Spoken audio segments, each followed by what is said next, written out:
morning, Boston, and welcome to the Evening Review with your host, Joseph Milici.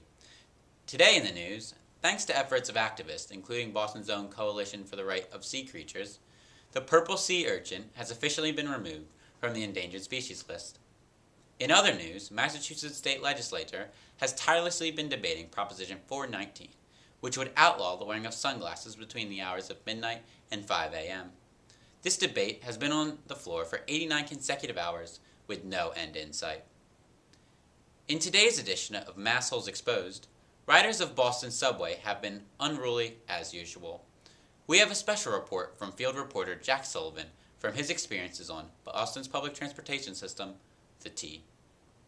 Hi, field reporter Jack Sullivan here, and I'm about to go undercover onto the T here to find the rudest riders around. I'm talking the worst offenders, your typical Bostonian, maybe even worse than the drivers you find on the road. Let's take a look.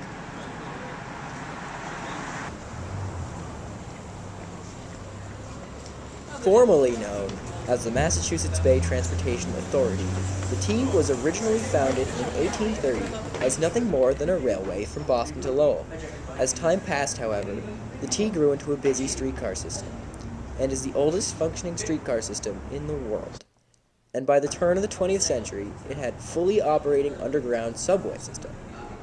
The question is, when did T become filled with total scum buckets? Regardless, they exist, and something needs to be done about it. It's time to go underground and prepare to board. I'll be demonstrating what to do and what not to do while using the public transit. The very first offenders are always found at the gates. Before you even make it onto the platform, you'll run into your first problem. And that is, people trying to get through the gates without having their Charlie card ready.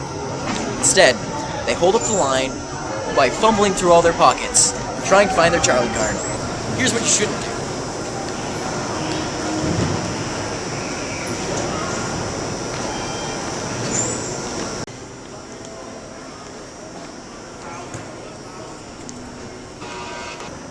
Here's what you should do. Have your Charlie card ready so you don't hold up the line.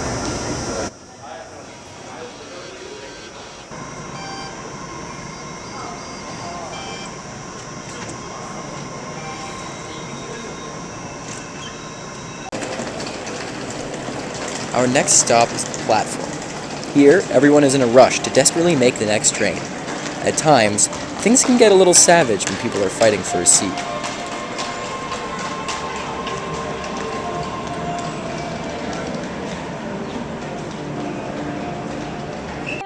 Apart from god-awful guitar playing, another egregious error that you run into is entrance crowding.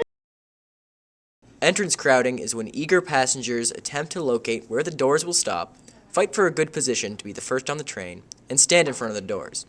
What these people don't realize is that people on the train who need to get off will have no room to do so if their exits are blocked. Let's go back and see what this should look like. It is proper T etiquette to stand adjacent to the doors, leaving room for the people already inside the train to exit.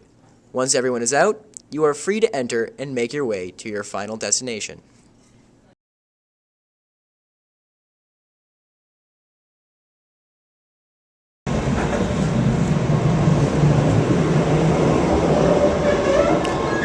Looks like my train is finally here.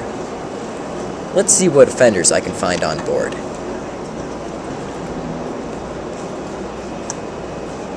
Broadway. No smoking, please.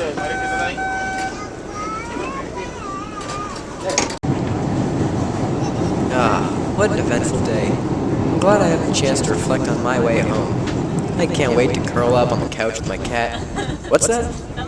Oh, come on, lady. Get off your phone.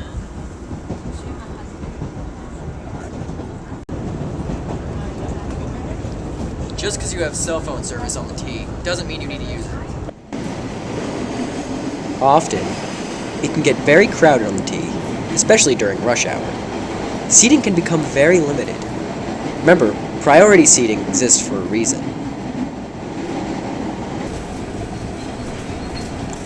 We've captured more undercover footage of passengers clearly violating the posted signage.